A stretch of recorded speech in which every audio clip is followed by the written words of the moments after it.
Welcome back, everyone, to another deep dive. Yes. Today, we're going to be talking about a fascinating figure, Renjie from the Tang Dynasty. Yes, a very interesting character for sure. And in particular, we're going to be looking at his relationship with Empress Wu Zetian. Oh, yes, his relationship with Empress Wu. A woman who... a very powerful woman. Yes, broke a lot of norms to become... Broke a lot of norms, exactly. The ruler that she was. Yeah. And so we're looking at a lot of different sources today to learn about this. Yeah. We've got biographical details, historical accounts, Right. even some proverbs that give us Interesting. Yes, Proverbs. a sense of the time. Right. So I guess the big questions that we want to try to answer today are, Okay. can a Confucian official truly support Right. a female ruler in a society that's so patriarchal? Yeah, and Confucian society. How did Renjie deal with this treacherous world of politics that was going on under Empress Wu? Right. And then what makes his approach so different from other officials at the time? Yes. Definitely. I think a good place to start might be by thinking about the society that Renjie was operating within. Oh, definitely. Yes.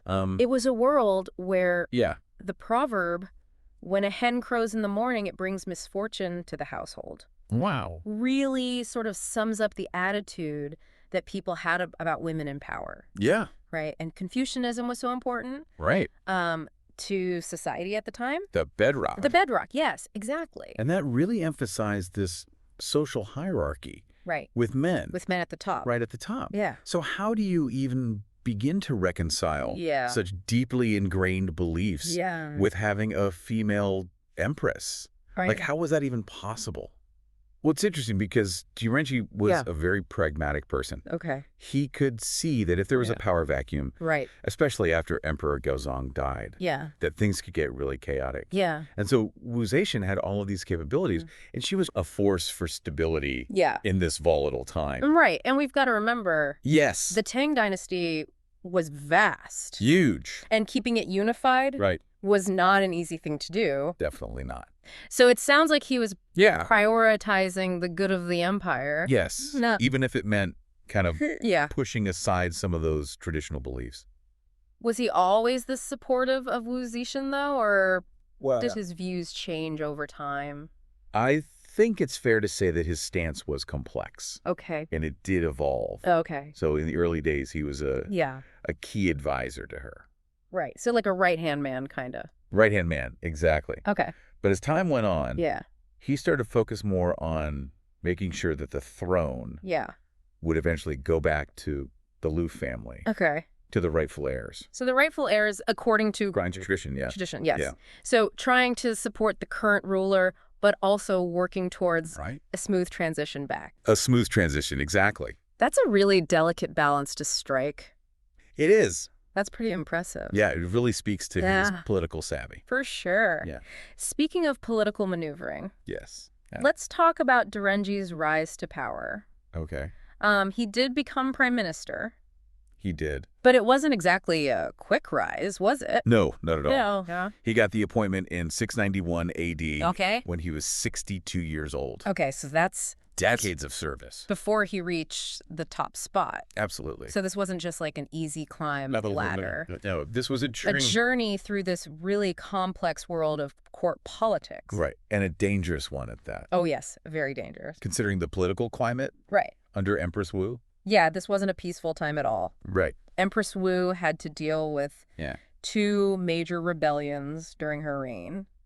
And you can imagine that made her pretty paranoid. Yeah, that would make anyone paranoid. Absolutely. Yeah. So her response to that was this really harsh policy. Okay. It was better to wrongly kill 1,000 than to let one go. Wow. So you can imagine what kind of climate of fear that created. Right. So anyone could be accused. Absolutely. And the consequences were terrible. Oh, yes. Dire consequences. Yeah, it's a scary thought. Yes, very much so. And then you've got these figures like Liu Chen and Zhou Jing. Right. Who are notorious for their cruelty. Yes, notorious for their ruthlessness. These guys. They were the architects of a reign of terror. Right. And there's that story about the Legion Gate. In Luoyang. In Luoyang becoming known as finished. Finished. Because if you were taken to that prison. Right. You were pretty much done for. That gives you a real sense of the oppression and the fear. Absolutely. That was going on. A very palpable sense of dread. Yeah, it wasn't just isolated incidents of cruelty. It was like systemic. Systemic cruelty. Yeah. And there's a story that I think really sums up this whole atmosphere of betrayal and ruthlessness. So Lai Juyinshin, he actually tricked and killed his own associate. Wow. Zhou Jing. Really? Using the exact same method of torture that Zhu himself had suggested. Oh, that's awful. And it gave rise to this idiom, Qungyun Ru Wang, which translates to invite the gentleman into the earthenware jar. And that refers to the... It refers to the torture method. Got it. Yeah. So how did anyone, even someone as skilled as Renjie, survive in this environment? Wow. Like, how did he do that? He was actually a target of these cruel officials. Okay, so how did he... Lai Juyinshin was aiming for a high-ranking official. And he targeted Renjie on these trumped-up charges of treason. But as a secondary target. Oh, so as a secondary target. Right. Okay. And so Renjie, instead of resisting and facing torture and a forced confession, he chose a different path. What did he do? He tried to appeal to Empress Wu directly. Oh, okay. But he was in prison. Right. So that was a challenge. Yeah, how do you even do that? Well, there's this great story. Okay. It's known as the cotton-padded coat incident. Okay. And basically what he did was he smuggled a petition to Wu Zetian inside of his winter coat. Oh. And he asked the jailer to have his son take it home for washing. Oh, so hoping that his son would find it. Exactly. Hoping his son would find the petition and deliver it. That's so clever. It is very clever. But did it work? Well, unfortunately, a crucial opportunity was missed. Okay. Wu Zetian, she sent a minister named Zhu Lin to review the case. Yeah. But Zhu Lin was absolutely terrified of Lai Juyinshin. Oh, no. And so he dismissed Renjie's appeal. Wow. And he even went so far as to forge signatures on the confession. Oh, no. To really solidify those false charges. So what happened? Well, that's when a really unexpected hero enters the story. Okay. A child. What? The young son of Yu Sihui. Okay. Who was another victim of Lai Juyinshin. Oh, wow. He went directly to Wu Zetian. What could a child even do? Well, you might be surprised. Okay. He used logic. Okay. And he said, if even a loyal person like Renjie could be forced to confess under torture, then how can the system be trusted? Wow. So he was pointing out these flaws in a system that relied on forced confessions.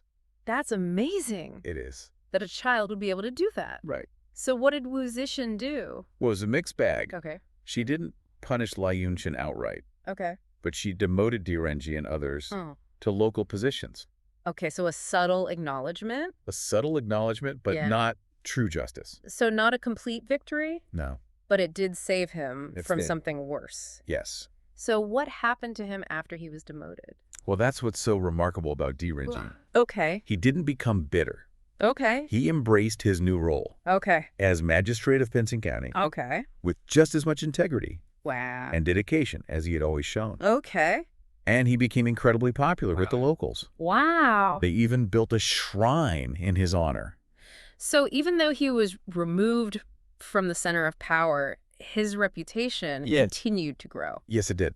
And his legacy was further solidified with the creation of the Sanju Bei. Yes. Which is a stele commemorating his achievements. Yes, a very famous stele. And it was written by Fan Zongyan. Right. And calligraphed by Huang Tingdian. Yes, two very prominent figures. Really solidifying his legacy. Yeah. So even though he was removed, his impact continued. His impact continued. Did he ever make it back to the capital? He did. He did. And in a rather dramatic fashion. But we'll have to delve into that after a quick break. That sounds good.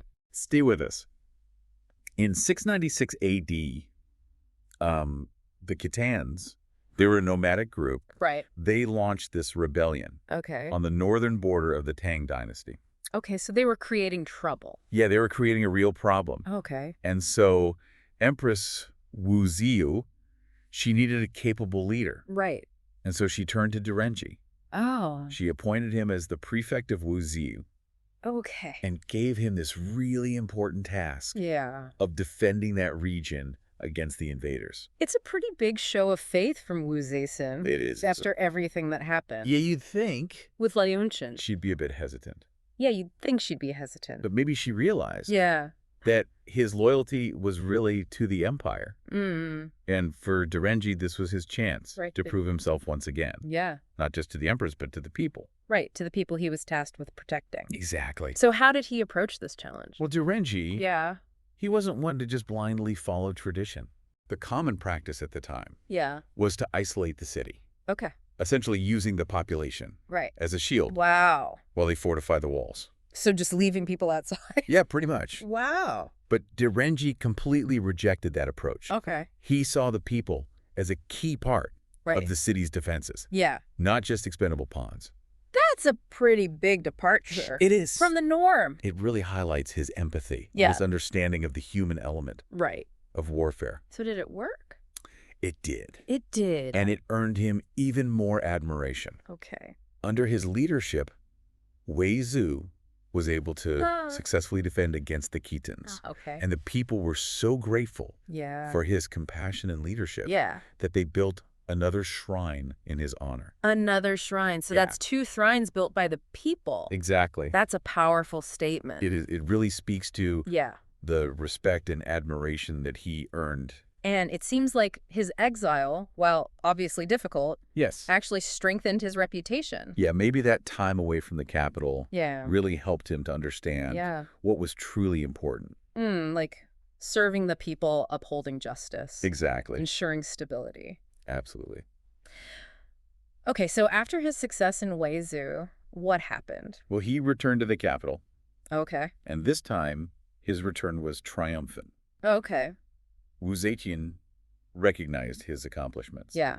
And she appointed him as prime minister for the 2nd time. Wow. Okay. And this time, their collaboration went much more smoothly. Okay. Maybe because Renjie had a better understanding of the political landscape and how to work with Wu Zetian's sometimes unpredictable nature. Yeah, that exile was like a crucible. It was. That forged him into an even stronger leader. Right. And he came back with this deep understanding of the people's needs and the complexities of power. And in one of the sources that we were looking at, there's this interesting analogy that compares different types of officials to different elements. I love that analogy. So there's Lu Rengui, who's described as being... Like the wind. Like the wind. Powerful but fleeting. Okay. And then you've got Li Zhaode. Yeah. He's like iron. Like iron. Unyielding. Right. But potentially brittle. Okay. And then there's Wei Yanzong. Okay. Like stone. Like stone. Solid, but prone to weathering over time. I really like that. It's a really good way of understanding. Yeah, these different approaches to leadership. Their strengths and their weaknesses. So where does Renjie fit into all of this? Well, he's described as being like water. Like water? Yes. That's interesting. It is. I don't know if I would have thought of that. Yeah. So why is water a good representation? Well, think about the qualities of water. Okay. It's adaptable. Yeah. It can flow around obstacles. Mm-hmm. It can wear down even the hardest rock. Right. Over time. Yeah. It can be gentle and powerful. Yeah. And when you think about Renjie's journey, he navigated these really treacherous waters. Unintended. Of court politics. Right. He adapted to all these changing circumstances. Right. And he left this really lasting impact on the Tang Dynasty. So he wasn't rigid like iron. No. And easily broken under pressure. He was flexible. Yeah. He yielded when he needed to. Yeah, but still stuck to his principles. Absolutely. And like water he wore away. Right. At injustice and corruption. Yes. Subtly shaping the landscape of power. Exactly. And it seems like this water-like approach really served him well. It did. Throughout his career. It was more than just a concept. It was a way of life. Can you give me some specific examples of this in action? So think about how he responded to his demotion. Okay. Instead of becoming bitter, he channeled his energy into serving the people. Right. And they responded with this incredible respect. Right. They built a shrine for him. Exactly. Yeah. So that's water finding its way through the cracks. Yeah. Turning a negative into a positive. It's a powerful reminder. It is. That we have a choice in how we react. Absolutely. To difficult situations. Yes. And then there's his decision to protect the city and the people of Weizhou. Yes, rejecting that isolationist strategy. He knew that true strength came from protecting everyone. Right, so that's water. That's water flowing around the obstacle. Finding a path that benefits everyone. Exactly. It's really refreshing. It is. To see that kind of perspective. Yeah. Especially in a world that's so often focused on power and conquest. Yeah. Power and conquest. Exactly. And think about how he was able to work with Empress Wu. Yeah. She was so powerful. Yeah. Not easily influenced. But Renjie managed to influence her decisions. He did. And guide her towards policies that were good for the empire. That's water wearing down the rock over time. So he was a master of indirect influence. He was. Understanding that sometimes the best way to approach something is by working with the current. Exactly. Rather than against it. And I think that's a key takeaway from Renjie's story. What is it? True leadership. Yeah. It isn't about domination or control. Right. It's about understanding human nature. Right. Adapting to circumstances. Yeah. And looking for those harmonious solutions. So as we wrap up this exploration of Renjie's life and legacy, what's the question that you want our listeners? I think a really good question is, Yeah. how can we all incorporate a bit of Renjie's water-like wisdom into our own lives? Right. How can we be more adaptable, more resilient, Yeah. more aware of the needs of others? It's a good question to ask. It is. For our own personal growth. Absolutely. But also for our communities and the world. For the world around us. Yeah, Renjie's story isn't just an account of something that happened in the past. It's a call to action. It's a call to action to become. Yes, to cultivate. Yeah, to cultivate those water-like qualities. Yes. And work towards a more harmonious and just world. I love that. It's a great reminder. It is. That even when we face challenges and setbacks, we can choose to be like water. Right. Adaptable, persistent, and a force for positive change. Beautifully said. And on that note, we'll leave you to ponder Renjie's enduring legacy and what we can all learn from him. Until next time. Keep exploring, keep learning, and keep the spirit of Renjie alive. In your own unique way. So we're back, and wow, we've covered a lot of ground today. We have. This Renjie. A fascinating character. He's really got me thinking.